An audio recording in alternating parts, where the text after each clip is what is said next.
Muy buenos días. Mi nombre es Francisco Arias, profesor de Historia y Geografía, y voy a tratar de explicar brevemente, ¿cierto?, el concepto de terrorismo de Estado. Este concepto es difícil de definir por la filosofía política. No es cosa sencilla, ya que históricamente está demostrado diferentes efectos, ha tenido presentado diferentes consecuencias dependiendo de cada país en que se aplique. Por lo tanto, voy a dar paso, ¿cierto?, a esta definición, intentando recoger los elementos centrales de lo que significa el terrorismo de Estado.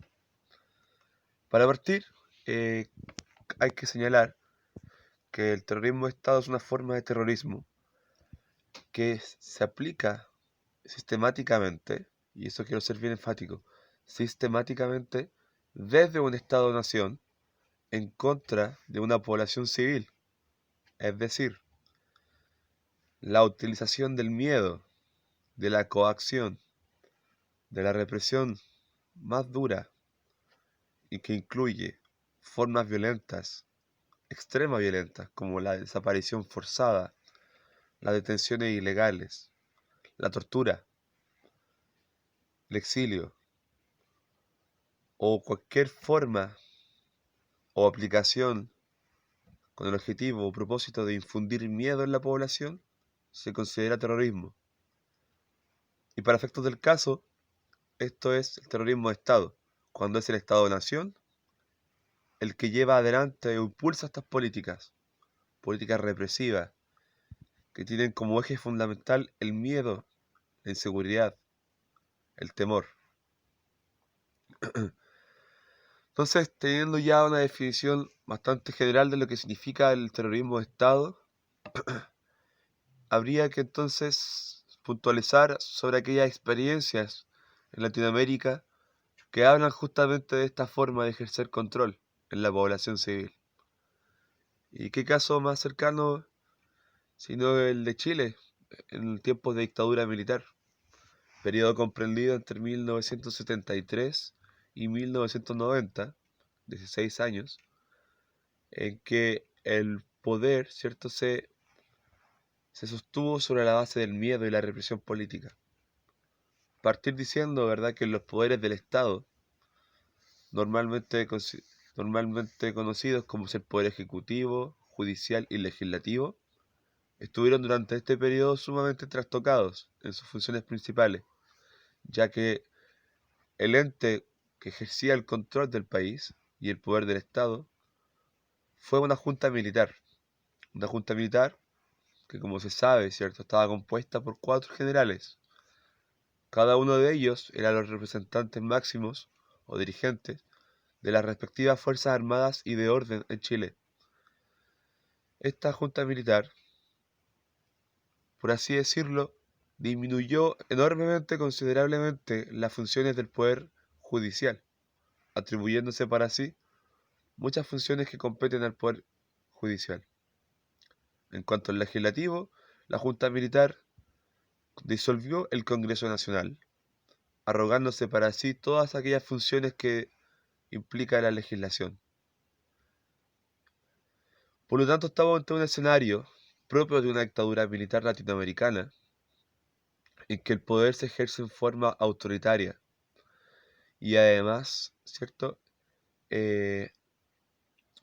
son gobiernos en que el terrorismo de Estado fuera una práctica recurrente por estos países. Y aquí me estoy refiriendo a Argentina, Brasil, a Colombia, a Bolivia, Paraguay, Uruguay, ¿cierto?, que fueron miembros activos de un plan que existió durante la década del 60 y el 70. Un plan que se denomina Plan Cóndor, y que recibe el nombre de esta ave tan peculiar y tan característica de nuestros países. Este plan, ¿cierto?, fue concebido en Estados Unidos con la complicidad del gobierno estadounidense. El propósito principal de este Plan Cóndor justamente fue crear un plan de acción, una gran red de contactos, en la cual las distintas dictaduras latinoamericanas iban a apoyarse. Y lo que buscaba esto en el fondo era crear toda una gran red de tortura, una gran red represiva en contra de los movimientos de izquierda, desde norte a sur de nuestra América Latina, pasando por todos nuestros países. Algunos países como Perú, como Colombia, Venezuela, u otros países fueron miembros que pertenecieron a este plan en determinados momentos. Pero nuestro país fue un miembro activo durante estas décadas. Eso significó la utilización recurrente y sistemática de las formas más brutales de terror en contra de la población civil.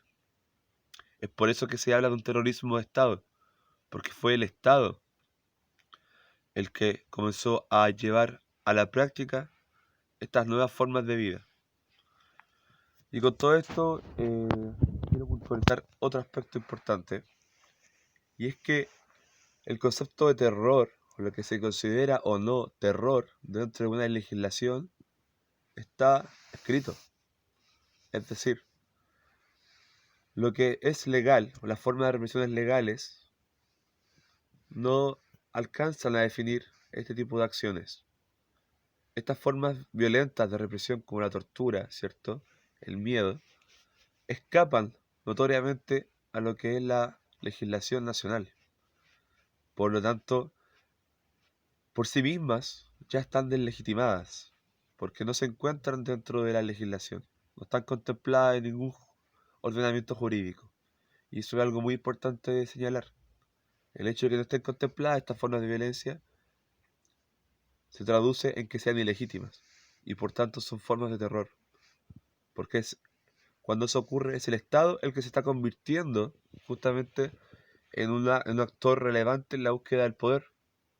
Es el Estado el que está ilegítimamente llevando a la desaparición forzada a la población civil, por dar un ejemplo. Nuestro país durante el periodo de dictadura militar del 73 al 90 fue un estado terrorista. Y puede sonar un poco exagerado, puede sonar un poco caricaturesco, pero no está alejado de la realidad. Tiene mucho de cierto y esto fue comprobado, discutido en diferentes instancias internacionales.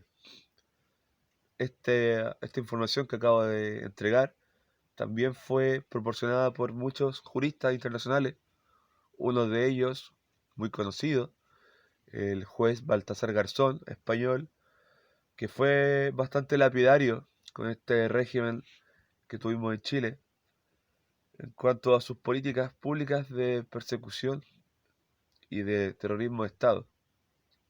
También se considera terrorismo de Estado lo que hacía Carabineros de Chile, militares, marinos. Como dije recién, todas las Fuerzas Armadas y de orden fueron partícipes e impusieron el control de la población mediante el miedo. Y eso a través de diferentes formas de represión. No creo que no cabe señalar o detallar en profundidad cuáles pueden ser formas de represión.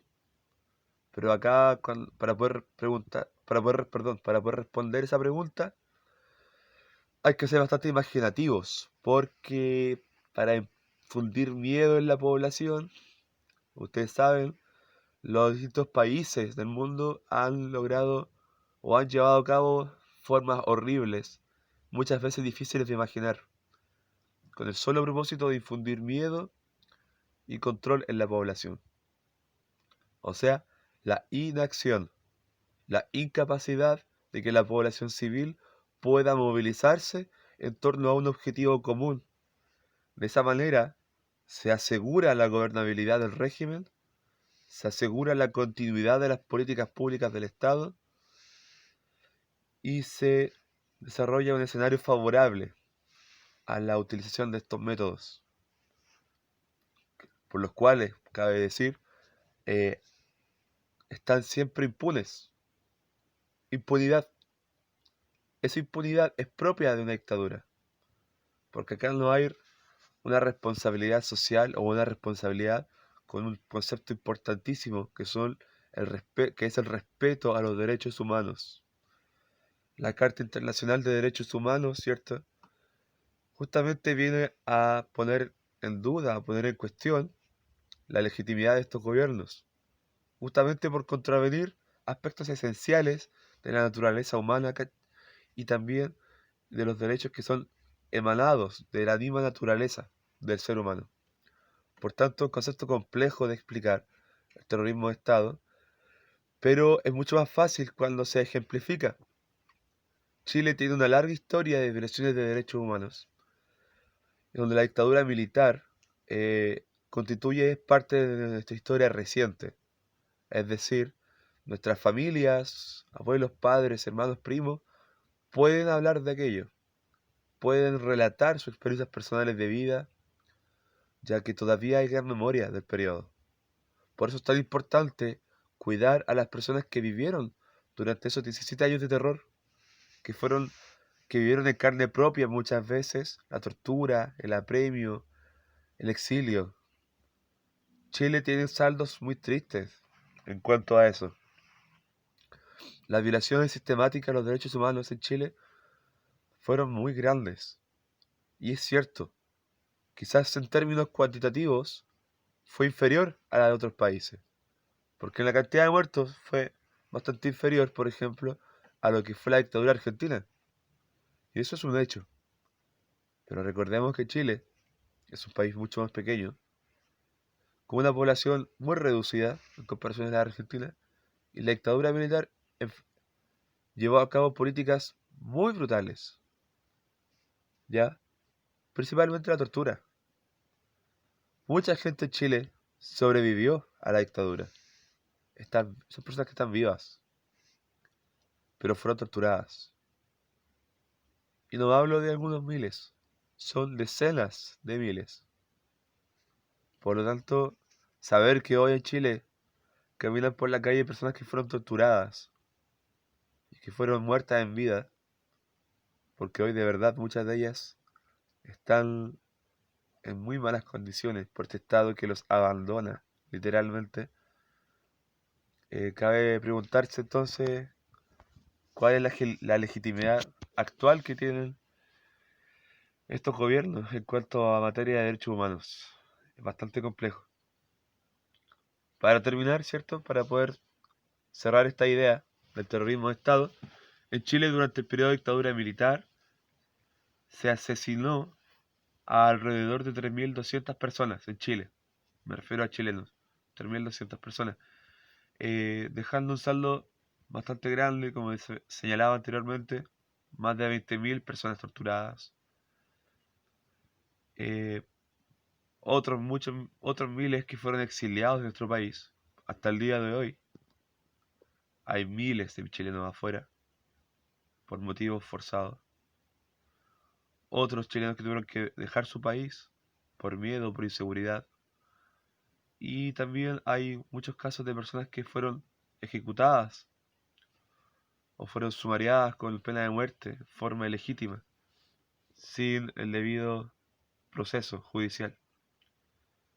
Entonces yo invito a la gente que está mirando este video a informarse, a estudiar el periodo de la dictadura militar, aprovechar que tenemos gente viva que puede proporcionar mucha información valiosa y a entender que todo esto es una experiencia histórica que nos debe llevar a la memoria, al rescate de nuestros valores nacionales, al respeto por nuestra historia, por nuestra memoria histórica, algo muy importante, y al respeto de los derechos humanos, porque el respeto a la vida es algo ah, esencial y que en momentos como el nuestro, momentos como el que estamos viendo ahora en Chile, eh, hoy más que nunca hay que respetar y cuidar, defender, hasta con la vida si fuera necesario. La tortura sigue en Chile, aunque no se reconozca oficialmente y públicamente, todos y todas sabemos lo que está ocurriendo. Sabemos lo que ocurre en la Araucanía con el pueblo mapuche, sabemos lo que ocurre con los movimientos sociales cuando salen a la calle y sabemos lo que está ocurriendo en octubre del 2019 en Chile. Así que el llamado es a estudiar, comprender, para ser cada día mejor. Así que muchas gracias.